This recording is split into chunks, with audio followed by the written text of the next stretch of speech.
Coming up on this episode of Crime Family. One of many reasons I thought Adnan's not guilty at all is people were saying, oh, he lived a double life. And they say about 2.5% to I think 5% of the US prison population is innocent.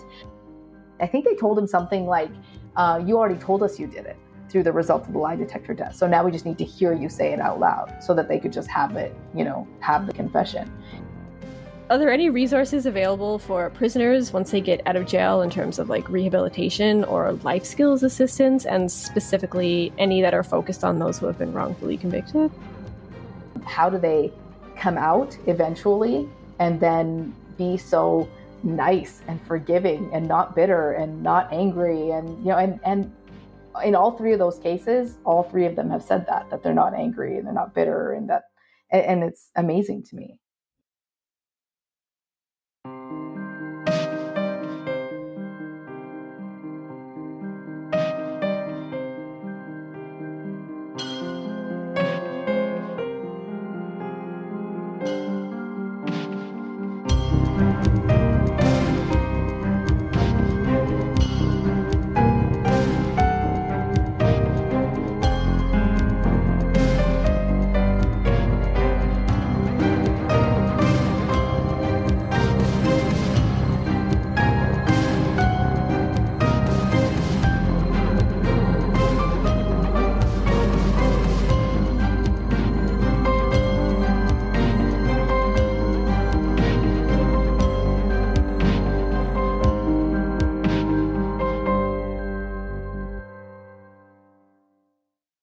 So we are here with Jia Wertz, and Jia Wertz is an independent documentary filmmaker pursuing stories that explore wrongful convictions in the name of protecting the social order.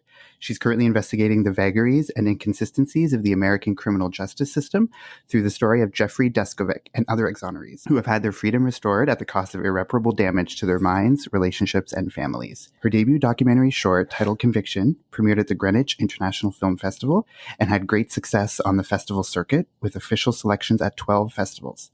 The film won awards for Best Picture, Best Cinematography, and an award of distinction, and is featured on Amazon Prime in the US.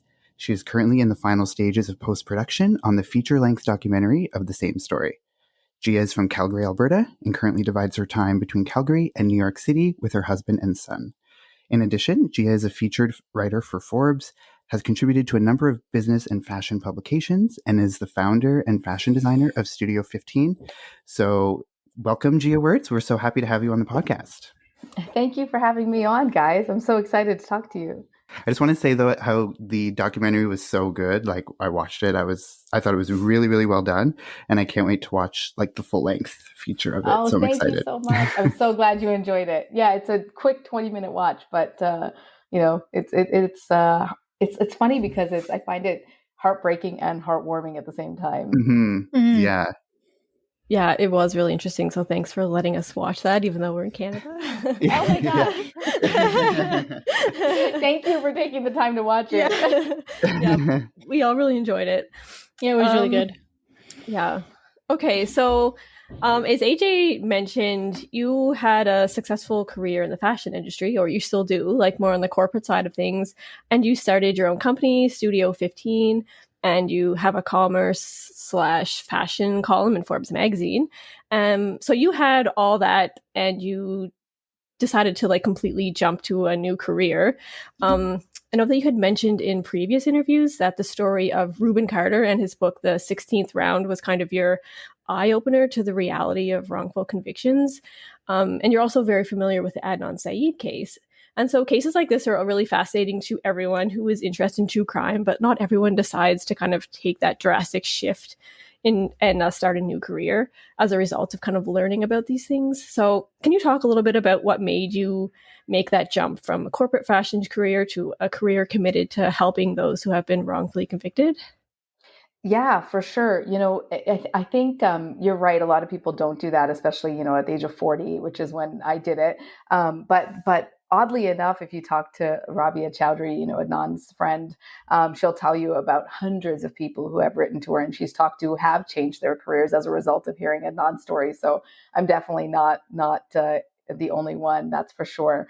But for me, it kind of happened a little bit organically because I listened to Serial, and like everybody else, and I think like you guys, you were appalled, what happened to Adnan, and felt like, how could this be? It's entertainment for everybody who's listening, but it's also someone's real life. And this kid is not even a kid anymore, and he's still in prison for something he didn't do. And it was just so infuriating. And I thought, I want to do something to help. But like most people who want to help any kind of bigger cause, you just don't know what to do. You're a single person. You don't, like, sure, you could donate a couple $100 or you could volunteer your time. But other than that, it's just so hard to figure out what you can do that would make a bigger impact. And I was kind of in that exact same mindset for a long time, like 4 or 5 years. I was like, what can I do? And initially, when Serial ended, I thought, at least I can raise some money for Adnan's legal defense fund. And so initially what I did, it's a really funny story, actually. I was always on Rabia's Twitter, and I was constantly like,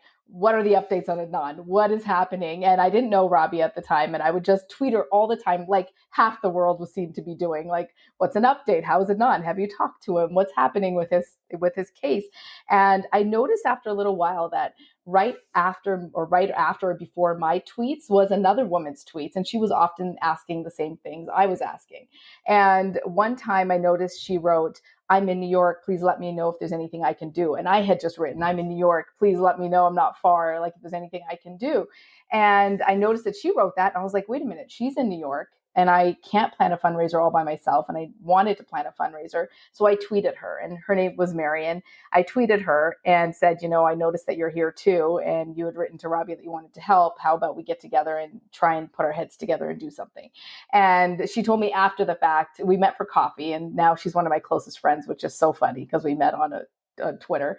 But after we met for coffee, she said, I thought you were a psychopath. She's like, I Googled you. And luckily you had enough of a Google presence that I was like, okay, she's not crazy. Let me meet her in person. And then we met for coffee, and we completely hit it off. And she's just another person who's just such a, warrior for social justice and stuff. And so we got along really well, and we decided to plan this fundraiser. And it turned out she's like an established musician, and she's worked with all kinds of people, and she used to be on a reality show on TV, and she just had a whole, really interesting background herself. And so we planned this fundraiser together, and that was kind of my first, taste of what I could do and how I could help. And we did this tiny fundraiser in the basement of this Upper West Side pub. The guy was nice enough. The owner of the pub, we sat him down. We told him what we wanted to do. He gave us a space for free. We got friends to volunteer. I made the free Adnan shirts because I had a fashion company. I had the ability to make shirts. And so we made the shirts, which we sold. And we ended up raising a few $1,000s in 3 hours. And so we donated that. And as the process of organizing the fundraiser was going on, I ended up talking to Rabia, and that's how I first met her. And then I ended up talking to Adnan's family, and they ended up sending us a little video to play at the fundraiser as like so somebody from Adnan's side of the family so the audience, I guess, the attendees could hear from his family. And that was really successful for just a little thing that we put together, off of a couple of tweets and a couple, coffee dates. And so I thought, I want to do more stuff like this.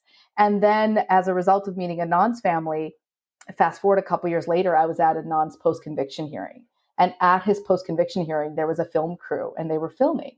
And the family ended up telling us, it's not public knowledge yet, so don't say anything, but, you have to sign a release because you might be in the background or whatever. But this is an HBO documentary that they're making about Adnan.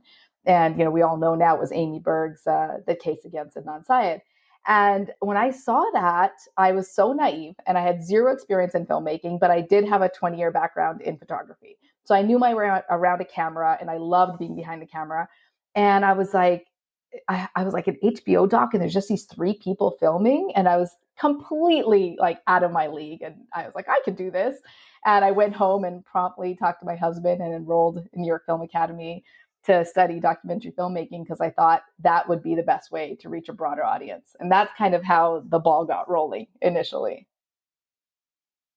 Wow. So yeah, it just starts with a passion, and yeah, that's really cool. You make it sound like so easy. You're like, oh yeah, I just met up with some people, but I can imagine how much hard work that must have taken.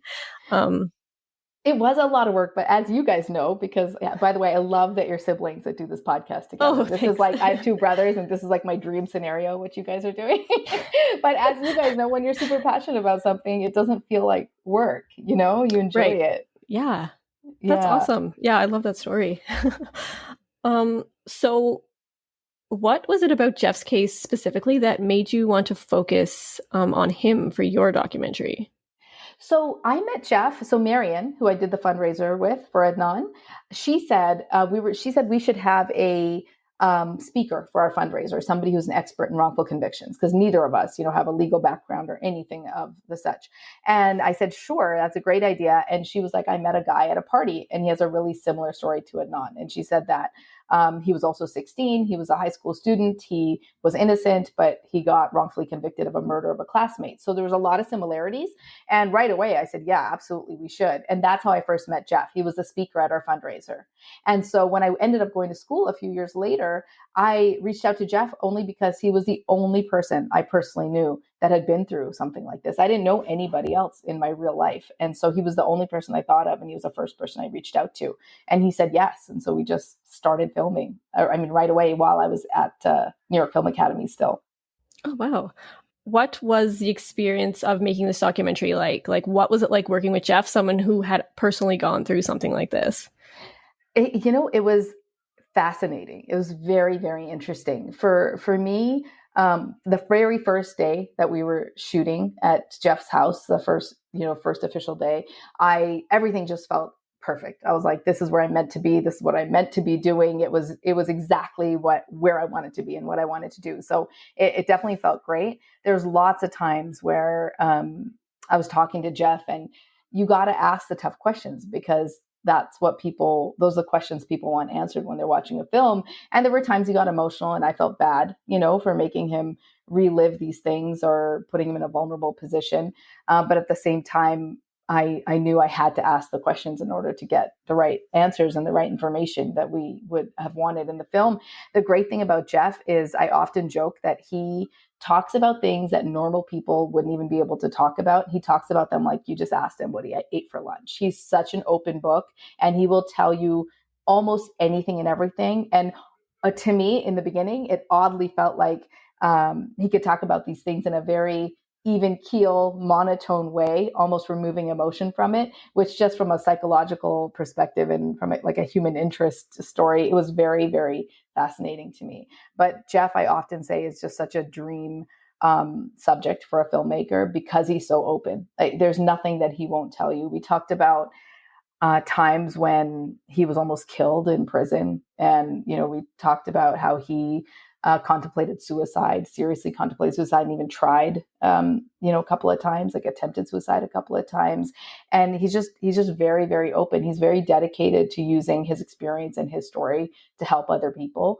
And he's so committed to that he's willing to talk about even the very most difficult things if it's going to help somebody, which I very much appreciate. So for me, it was such a great learning experience, and B, just such a it was time so well spent. I enjoyed every minute of it. Awesome. Okay. So I guess the last thing on this topic, do you have any advice for anyone who kind of wants to get involved in advocacy work, or anyone who wants to make like a drastic career change? Any advice in general? Yeah, for sure. I mean, one, for anybody who wants to do advocacy work and stuff like that, I think the best thing you can do is just immerse yourself in it, no matter how small you start out, because it kind of snowballs. You meet other people who are doing things in a similar field or for a similar cause, and then they give you tips, and they connect you with other people and other organizations. And it's so great this day and age we live in, because you can access everything on the internet, and there's just groups for everything. There's so many groups for people who are wrongfully convicted, or people who are advocates for people who are wrongfully convicted, or whatever cause, it's near and dear to someone's heart. There's so many resources you can find, and so many groups you can join. So I would definitely say just start, get involved, for sure. And as far as a career change, what I did, because I realized that I had a major disadvantage at the age of 40, so what I did is I joined as many master classes as I could, and as many like people did all kinds of, whether it was longer courses or just like 1 hour webinars and things. And this was at the beginning of the pandemic. So everyone was stuck at home, and it was our initial like, oh my God, we can't go anywhere. And so it was really interesting because filmmakers who are normally so busy and would normally not have the time were also stuck at home. And so many of them were doing webinars and things that you could join, that anybody could join. And so I found it interestingly helped my career because I was able to hop on these webinars with people like Rami from the show Rami and stuff like that, and people who really know what they're doing. And you could just ask them questions and learn from their years of expertise. And I think that was really helpful. So my advice would be to learn from the people who've already done what you want to do so that you can fast track your own learning and your own career change.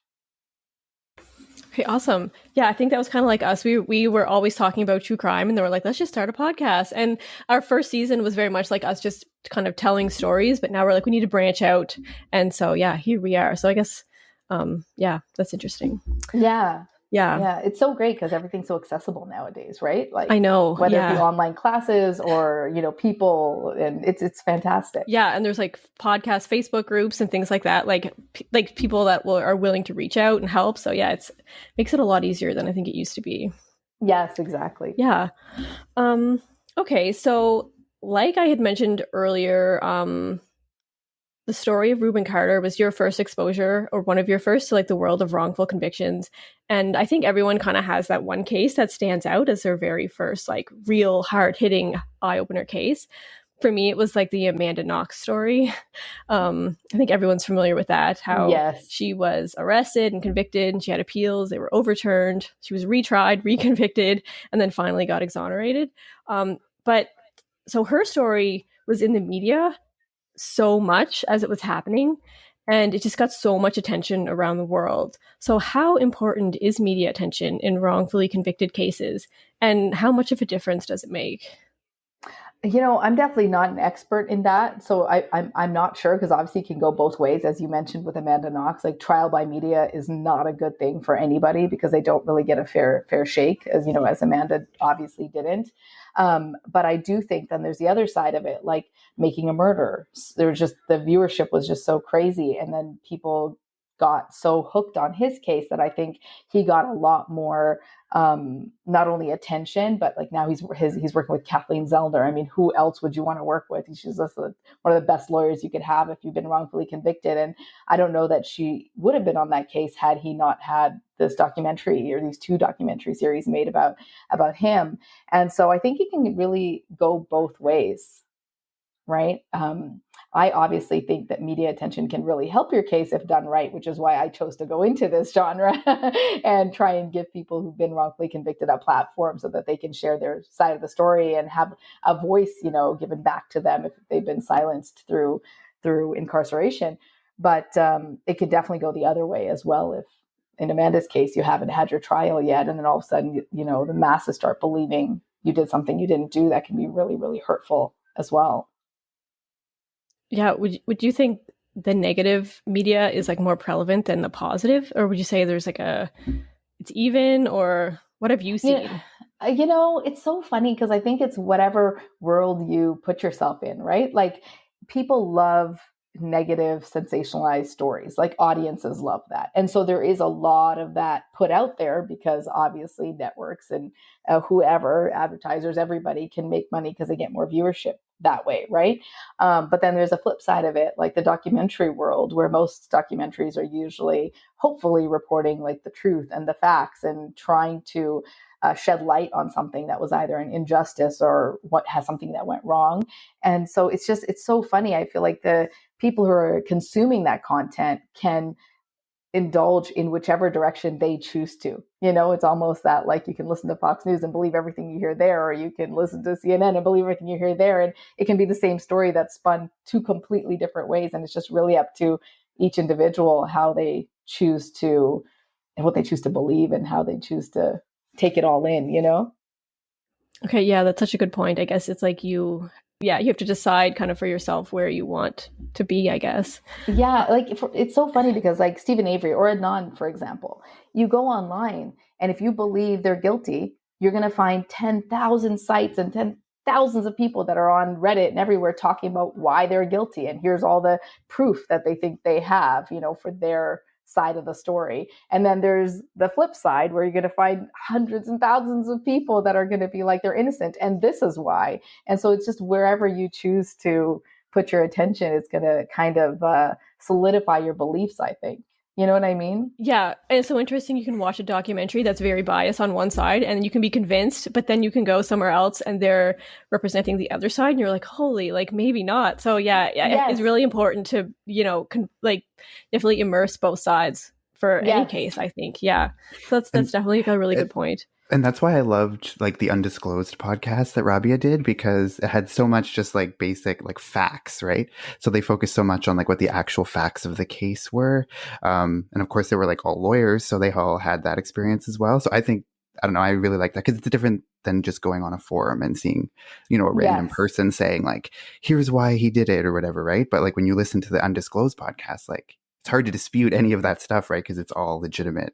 Yes, it's all fact-based, which is so awesome. And then not only that, I find that they often on Undisclosed, they're really good about presenting the facts and stating what happened or what didn't happen. But then they also even say, some of you might think, and they'll sometimes even say the other side of their own argument and kind of explain why, that couldn't have really happened. And they use facts to outline those points, which I really appreciate. Yeah, I was going to say, like, when I first heard about the Anon story, I have to admit that I was on, like, yes, he's guilty side. But then when I watched the documentary, I'm like, okay, that's totally changed my mind. Like, he's not guilty. He should be out of jail. Like, it was crazy because I was so convinced that he did it. But then I watched it and I was like, wow, this, like, totally changed my mind. It's so interesting because when I listen to Serial, like I think most of the world, and they did this on purpose because they're great storytellers at NPR, but they went back and I went back and forth. I would listen to an episode and I was like, oh, maybe he did it. And then I would listen to the next episode and I'd be like, no, he's innocent, and back and forth in my mind. But that's how they unfolded the story for us on purpose because they wanted to hook listeners, right? That's what they did. But there's some things that were really unfortunate in Serial. Well, let me go back a second. By the last episode, I totally believed he was innocent. But during the process, I was also kind of going back and forth debating, which is what, it was designed to do, right? That's why everybody got so hooked on it. But going back after listening to Truth and Justice or Undisclosed, then you see things in Serial that were just kind of an error. Like, for example, when Sarah Koenig and was it Ira Glass that did the drive from Adnan's high school to wherever it was, Best Buy, I think. The Best Buy, yeah. It was Best Buy, right? They did the drive to see if it could be done in 21 minutes or whatever the time frame was.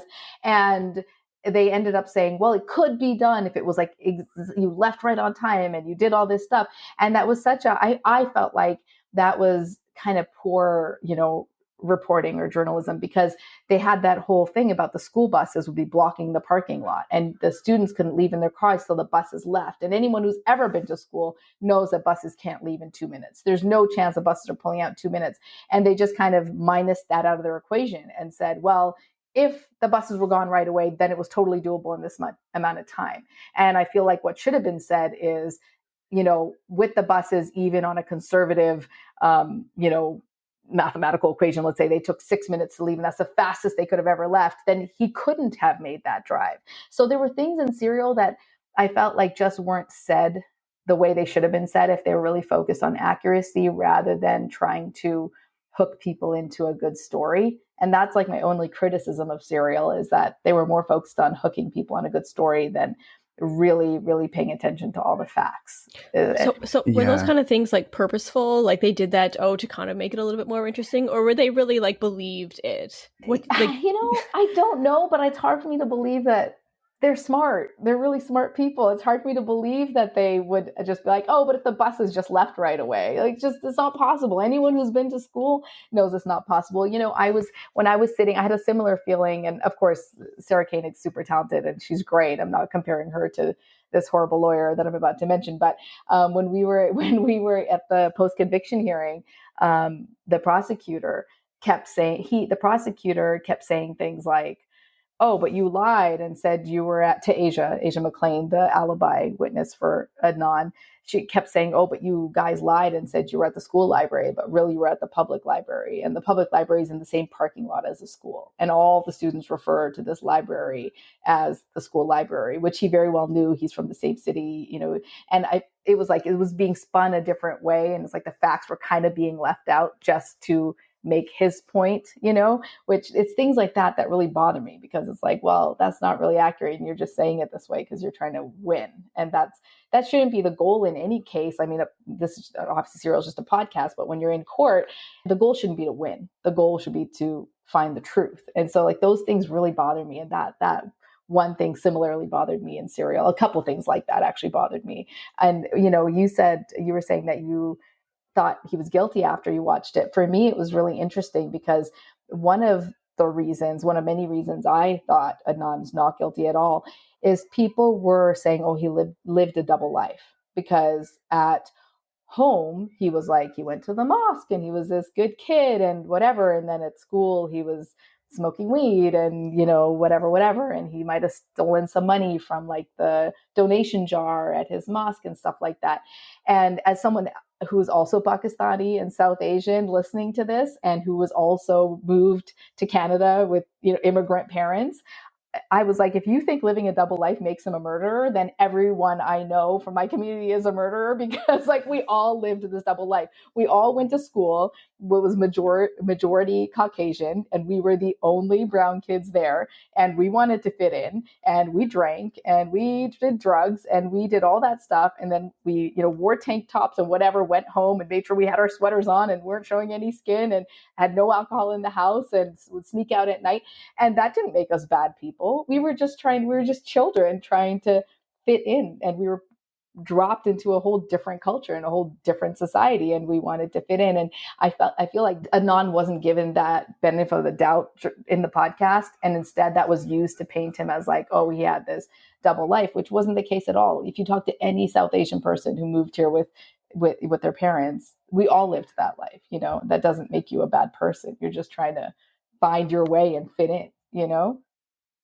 So that really made me think yeah. And I even mentioned, like, in the episodes that we did about the Adnan case, I had mentioned that Serial is like really good to like introduce you to the case, but there's so many other things out there that maybe present the facts in a better way. Because like you said, it was meant to like hook people and like, did he or didn't he, like, who, kind of like a murder mystery sort of thing. Exactly. So I think like that's a good starting point, but it's by no means like the main place that people should look for like the facts of that case. For sure. And like, I'm mentioning these little things. I mean, if it wasn't for that case, Adnan wouldn't have the attention he has or the help he has. I mean, it was fantastic for him, so it's definitely more good than it is bad. Like it was still a great thing for him, of course, right? Yes, like, exactly. It was such a success, right? Exactly. Yeah, so Adnan had so much support from people outside of prison, but I mean, there's a lot of people who may have been wrongfully convicted that don't have that kind of support. They don't have this big story out there. They may not even have family or people to kind of like stand up for them. So who are like those people's advocates outside of prison, and like how difficult is it for lesser known cases to get a second look, especially after all appeals have been exhausted? And like, is it important for the public to get involved in things like that? And how do they even know about these kind of cases? Yeah, they wouldn't. And it's really interesting because it seems like it's nearly impossible for these unknown cases that don't have any media attention or don't have advocates who are working for them on the outside. It's impossible. And with the justice system, I'm not a lawyer and I'm not definitely an expert in any of the legalities of it, but what I've heard from so many people is what's so challenging is that it's much easier to get a wrongful conviction than it ever is to get that overturned afterwards. So you really have to get it right the first time, because after that, it's almost nearly impossible, and you're stuck in the justice system and in the court cases and all of that. And the really scary thing is for people who are innocent, when they do come up for parole, and this is something I learned during filmmaking, is when they come up for parole, if they don't show remorse and they don't say, I'm sorry for what I did and I'm a changed person, or maybe I did this because of my circumstances at the time, but now I would be a good member of society. If they don't say things like that, they get denied parole. And the crazy thing about that is if you assert your innocence, you get denied parole because they say you're not showing remorse for what you did. Like, we know you're guilty. They start from that point where they're like, you've been convicted, we know you're guilty. And so for innocent people, it really, it's kind of like a double-edged sword. It just hurts them more and more in the future and in the parole process, which is so sad because most of them, because they're innocent, don't want to say they did this horrific thing they didn't do, even if it means it's going to help them get out of jail 10, 20 years down the road. They still want to assert their innocence, which is the one thing they have to hold on to. So it's a really, broken system in terms of wrongful convictions. Yeah, like it's oh, sorry. I was just going to say, like, it is wild to think, like, admit you're guilty and you may get out on parole, but say you're innocent and then you won't. Like, it's so twisted to just think of it that way. Yeah. And as an innocent person, can you even imagine the mental hell that would be, where you're just kind of trapped in this thing and nobody will believe you? And, you have to lie and say you did this horrific thing in order to even have a chance at someone looking at your case to get out in the future. It's so messed up. I can't imagine how people who come out of it, which is why Jeff's case and Adnan's case and Reuben Carter's case are so fascinating to me. How do they come out eventually and then be so nice and forgiving and not bitter and not angry? And, and in all three of those cases, all three of them have said that they're not angry and they're not bitter, and it's amazing to me. Yeah. I remember we had talked about this one of our episodes, just how kind of broken the system is that way, and how backwards it kind of is. And I just can't imagine like the hopelessness and the helplessness some people must feel. And yeah. And once they get out, how, they're able to, like, I don't know, just like reimagine their lives and be happy and move forward. So it's really, exemplifies like strength for real. It does. And it's strength I don't think I would have, but all these people seem to have it. Yeah. And that's what actually something in your documentary that one of the things that struck me was when he mentioned it was like a week after he got out was when he decided that he wasn't going to spend his life being angry or bitter. And he was just, and to me, that's so crazy. Like, there's people out there who are a lot angrier for a lot less reason, right? Like, he has reasons to be angry and bitter. So the fact that he can like have the strength to just make that decision, is really like admirable. It is. It's admirable. It's almost unbelievable, but there must be something about this. I've thought about this just, to myself before, that there must be something about this experience of wrongful conviction that really puts everything into perspective for you. And that's why you become this person who's not bitter and not angry. And because it seems like almost everybody that I've ever either known, like Jeff, or read about or heard speak, like Adnan or whatnot, say the same thing. And everyone who's never been in prison who I talk to about it says, oh, I would be so angry. And I think I would be angry too, but it seems like most of the people who went through it aren't. So there must be something about the experience that really, gets them, puts life into perspective, and they're thankful for just having their life back and for being alive. And, like Jeff says, he enjoys just like the sun on his face. He enjoys just being outside because he wasn't able to even go outside. I think it's in the short doc that you guys watched. It might be in the feature because now I've been working on it for so long, it all kind of meshes together in my head. But Jeff said that after a while, he stopped even going outside for his rec time because he said that just being put in handcuffs and like the whole physical like body search and all that was not worth the little bit of time he got outside. And so he just gave that up too. So, it's no wonder he enjoys life and being outdoors so much now. Yeah, I do remember that. So I think it was in the short doc. So yeah, it's crazy to think about. So you had provided us with like a stat that over 100,000 innocent people have been convicted of a crime that they didn't commit and they are in prison for it. So I'm just curious, like, where that number came from, and is that like in the States? Is that overall? I imagine it's like extrapolated from a bunch of different places. So yeah, like, where did that stat come from? Yeah, so that statistic is actually a very conservative number, and it's what the Innocence Project has reported in the US. So that's just for America. And they say about 2.5% to I think 5% of the US prison population is innocent. So that's about 100 to 120,000 people. And that's the most conservative number out of all the organizations that kind of do assessments for these kind of statistics. There's other organizations, like if you ask Jeff, for example, there's other organizations that say it's closer to 10, I think 10 to 15%. So if you go by those numbers, you can just imagine what, a large number of people that would be. And it's crazy because I often think this and say this, that people who haven't been personally impacted by wrongful conviction, most people don't think of it as a cause that they need to get behind, or a cause that, you would, like world hunger and things like that you would just, everyone is aware of, that it happens in certain countries and stuff like that.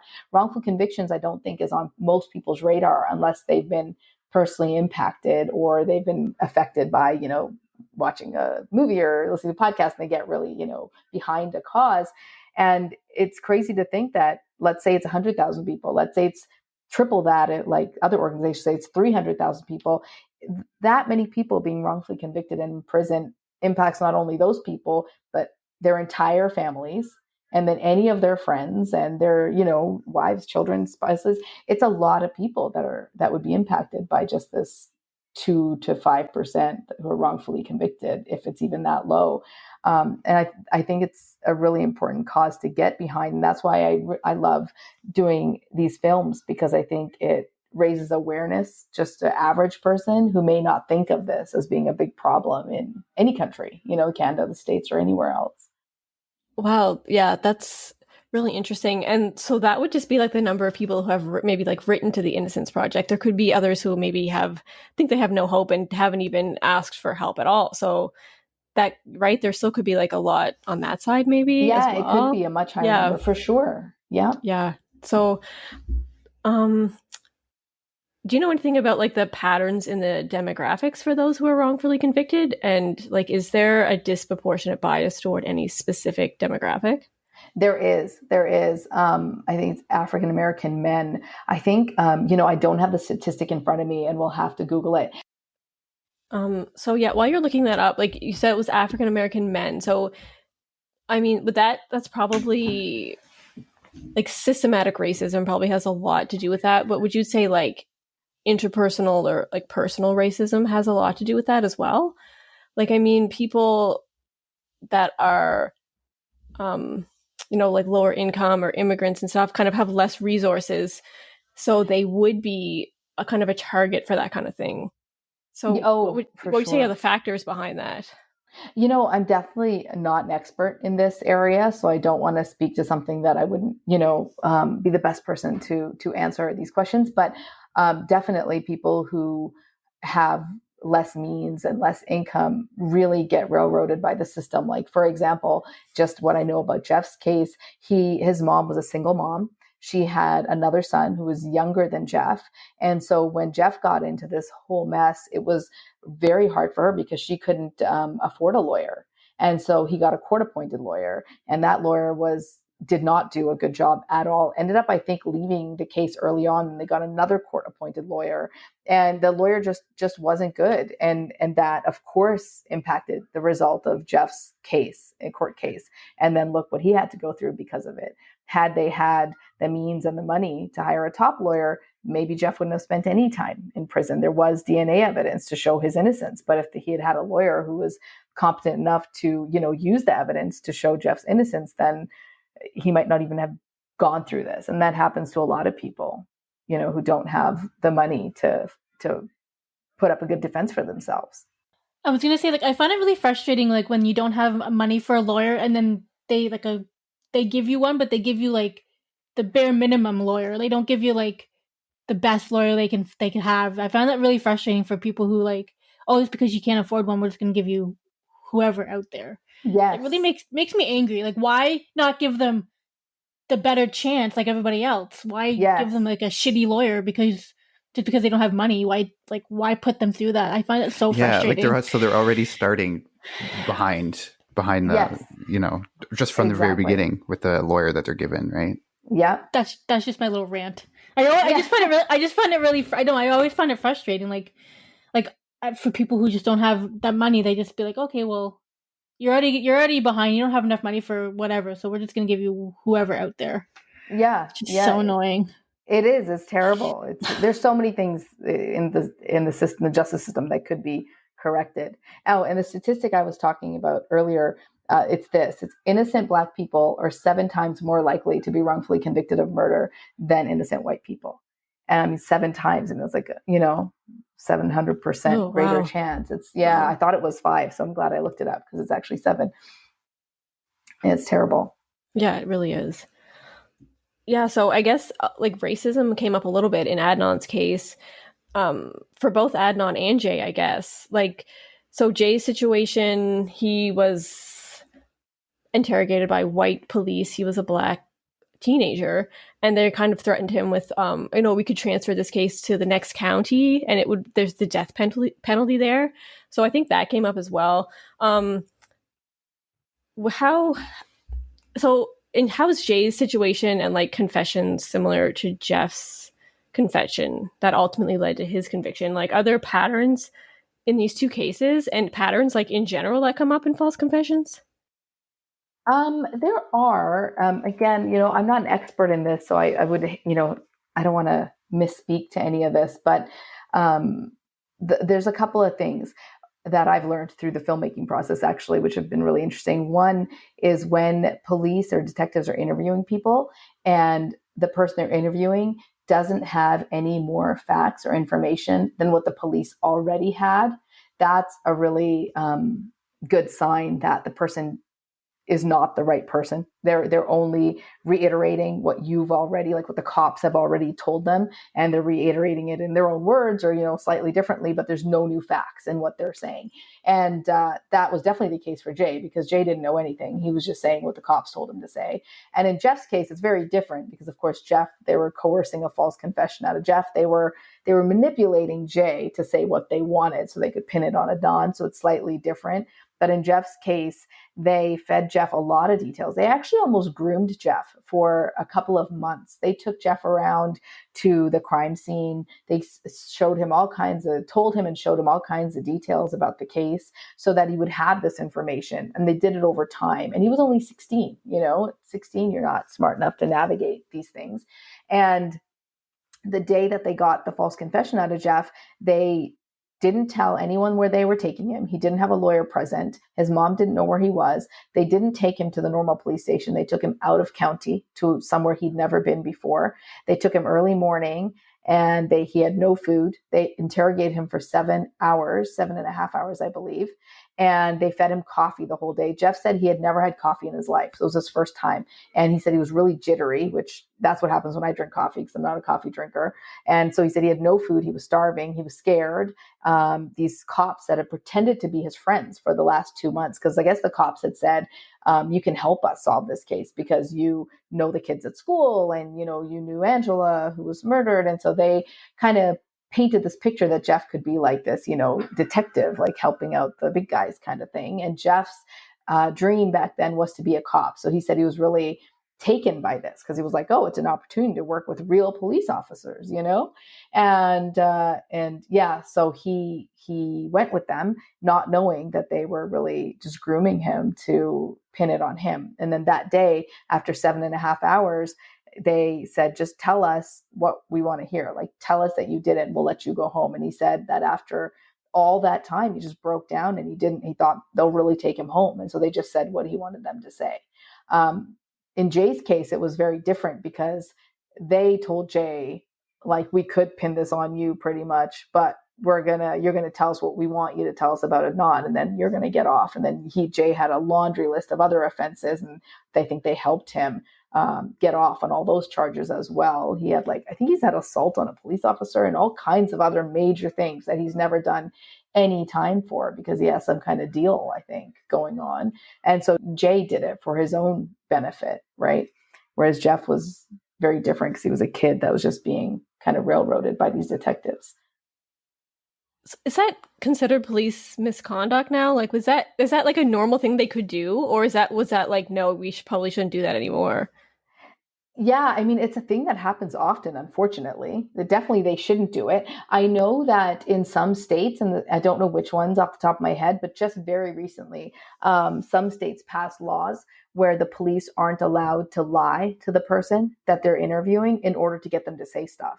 Because in all of these situations, the police have lied to the person they're interviewing, saying, "Oh, we already know that this happened, so just tell us," or "We already saw that there was, like they told Jeff, like you failed the lie detector test. So we know that you did it." But none of that was true. They were just saying that to him to freak him out and be like, I think they told him something like, "You already told us you did it through the result of the lie detector test. So now we just need to hear you say it out loud," so that they could just have it, have the confession. And so they're not, in some states, there's finally laws being passed that they're not allowed to do those types of things. But in many states, that's still allowed, which is, again, so bizarre. I always thought that was crazy that they could make a story up and then tell that to the person, like, "Oh, someone saw you," or, "Your DNA is there," when it's not true at all. Like, I find that that's crazy. That's even still legal. Yeah, it is. It's crazy that that's legal because, like in Jeff's case, and the other thing is that prosecutors and police have immunity, that they don't get charged with anything. And that's also crazy because they're essentially committing a crime themselves. They're committing a crime by pinning this on an innocent person and putting them in jail for something they didn't do when they full well know, like, Jeff didn't do this. That is a crime. But there's no consequences for them. And I think that's part of what makes them keep doing it over and over. If they were scared that they themselves could end up in jail because they did this to somebody, then I think there would be a lot of more self-policing going on and they wouldn't do it as often, right? Because they've seen what jail is like. They don't want to go there. Yeah, I'm surprised there's not stricter laws for police officers and those kind of things. Because I know in Jeff's case, like, there was blatant police misconduct regarding, like, the DNA evidence that came out. Like, the police made a deal with the medical examiner to lie about why the reason there was no DNA from Jeff. And so, like, that came out. That's not allowed. The way the system works, they just got off scot-free and did all the damage they did to Jeff's life. But then when Jeff actually got out, which, most people don't get out. So it's a very small percentage of time that this even happens. But when Jeff finally got out, he took them to civil court and he won. I mean, but there was that 16, 17 years, 18 years later, but they've already had a whole career they've already done because they were adults when they did it to Jeff at 16, right? Yeah. It's terrible. It's terrible. It really is. Like, I'm trying to wrap my head around why. Like, do you think they knew Jeff was innocent and they were just kind of push this along? Because, like, if they knew he wasn't, then there's somebody out there that could do this again, right? Like, why would that not be their main concern? Yeah, they absolutely had to know, because if they didn't know, they wouldn't have asked the medical examiner to lie, right? Because then they would have been like, "Oh, wait, the DNA doesn't match. Oh, crap. Let us go see who it does match, or let us use this great evidence that we have to try and solve this case." But they didn't. They were like, "Okay, let's hide that information." So they had to have known, right? And I can only speculate because, of course, they still stick by the story till this day and say that they thought Jeff really did it because, of course, they're not going to admit that they're corrupt. But I think they absolutely knew, for one. And for two, I've always thought the exact same thing you said. It's like, why would they want this murder on the streets? And the crazy thing is, Peekskill, where this happened, was a super safe town. I think they hadn't had any homicide in over 2 decades. And they lived in this town. So if for no other reason but to just keep your own town safe and your own family safe, wouldn't you want to get the murderer off the streets? And that has always just really boggled my mind, because I would think, you chose to be a police officer in your city. Don't you want to keep your city safe? That just seems like a no-brainer. But obviously they were more concerned with solving the case and getting promotions and their own personal gain than keeping the city safe and the real murderer off the streets. Wow. Yeah. I guess it's like, it's good for their career. They get a fast arrest, rather than keeping the public safe. Like, it's crazy to me. Yeah. Like, the DNA, they tested that again. It was years later, and that's what got Jeff out, because they found who really did it. When there's new advances in technology for these kind of cases, would they automatically put older DNA for older cases, or would somebody have to kind of be like, test this again? Or is it like an automatic thing? Do you know anything about that? I don't know, but I'm almost sure it's not an automatic thing. Somebody has to say, test this again. They're so reluctant to do these things automatically, it seems, in the States anyways, because it'll just inundate the court system and they can't handle it. They can't, they just can't go back and be like, oh, we got to check all of these again, which is so unfortunate because it's people's lives. But I don't think any of that happens automatically, except for, like right now, and this is impacting Adnan's case, so you guys might know this already, but in Maryland, a law just recently passed that juvenile offenders who got life can be resentenced because that's inhumane or something like along those lines. And so that is actually, kind of, I don't want to say automatic, but anybody who was underage at the time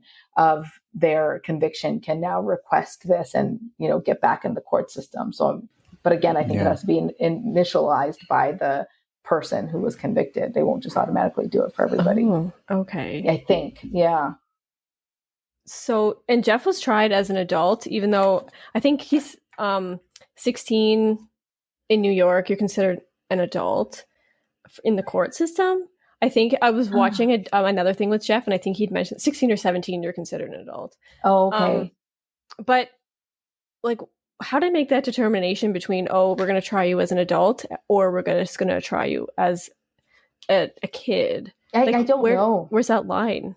Yeah, I don't know. I don't know at all. I know that I don't even know about the law in New York that you were mentioning, but I know that when the crime occurred for Jeff, like when the real killer killed Angela, Jeff was 16. By the time he was in court and went to prison, he was 17. So I don't know what the age is to be considered an adult in New York, but I know it happens all the time. Like I'm sure you guys know in Adnan's case, for example, even his birth date was written wrong. So they for a while they thought he was 18. I mean, it's ridiculous, but he was also tried as an 18-year-old, not a 17-year-old, and things like that.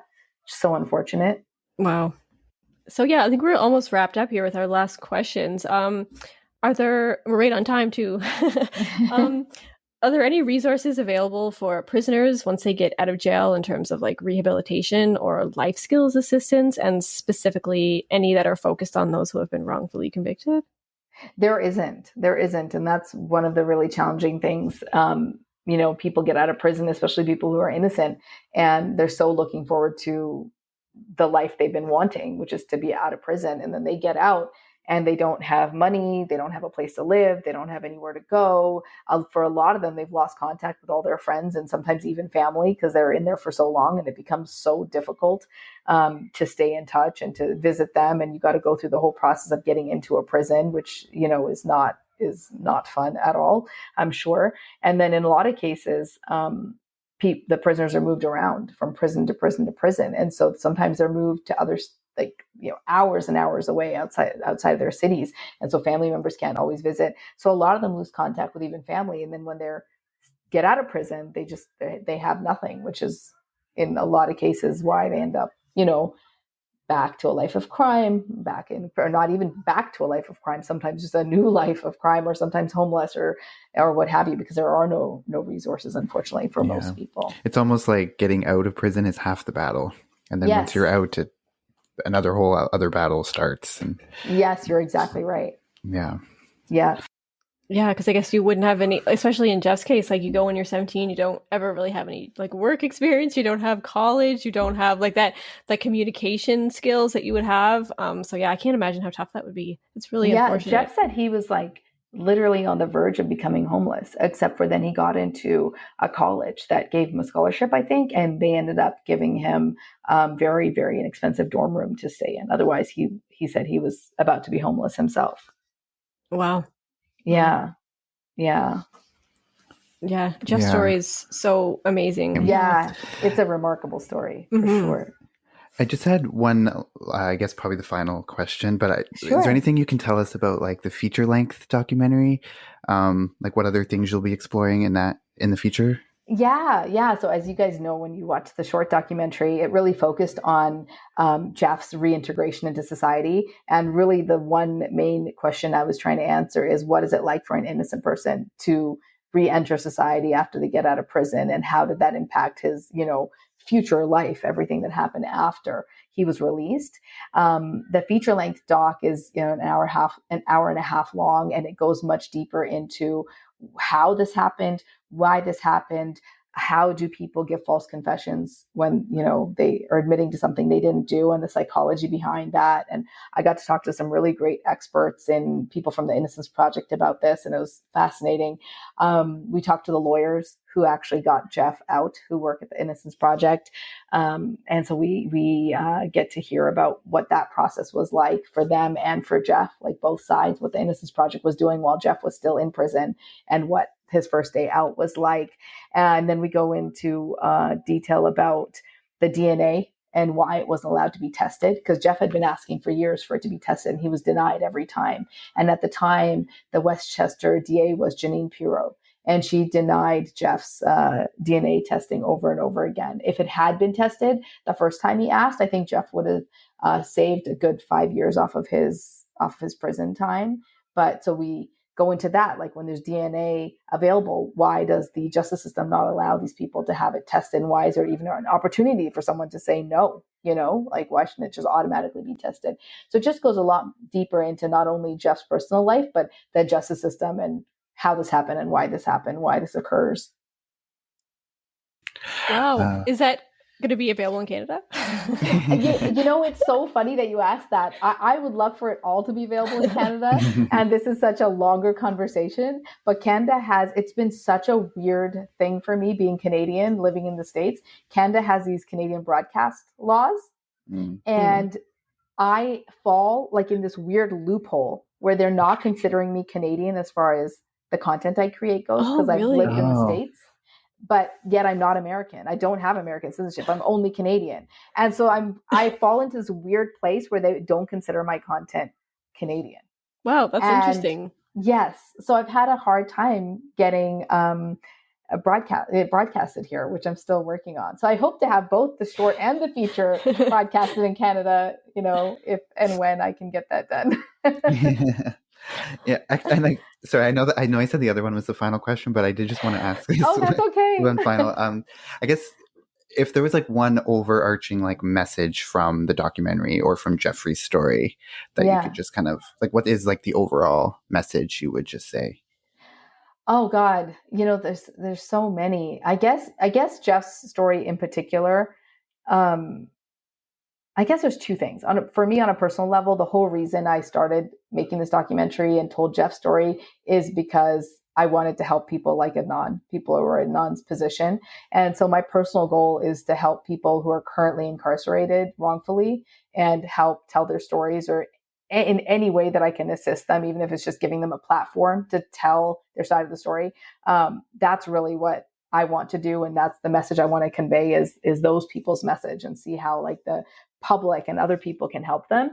And as far as Jeff goes and my documentary goes, I think the biggest thing that I always take away from it and the message is that there's just so much perseverance, and Jeff just has so much heart. And I love this human triumph story, that no matter what you're put in, whatever position you're put into, like Jeff was just put in the worst position, worst place ever, but he came out of it not only freeing himself, but becoming this like champion and advocate for so many other people, and just doing such great things with his life. And I just love that message, and that's like Jeff's life message, I think. And it's so admirable. And I think he's just done such an amazing job. And so he's done so much with so little, and something most people I don't think could do and could accomplish. Yeah. So Katie, was that all the questions you had? Or Stephanie, did you have anything? No, I just want to say it was really interesting hearing your like side of things. Like that's why I didn't really talk much, because I'm so interested into what you had to say. Like it was really good. I really enjoyed your interview and your talk. It was really good. Thanks, guys. You're welcome.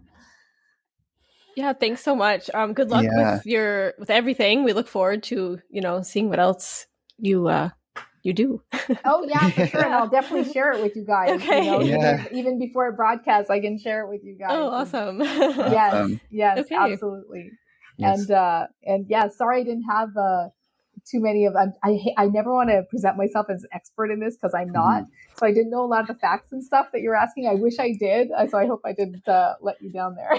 Oh, no. No, it was great. It was a good discussion, right? Like, even, it's good to just hear your perspective. Like, if you're not an expert, but just hearing your perspective from like the filmmaking side too, right? Yeah, for definitely. sure. For sure. Yeah. So yeah, thank you so much. Yeah, for sure. For sure, you guys. It was a pleasure. And let's keep in touch, whether on email or social or wherever. Yeah, for sure. Yeah. Sounds good.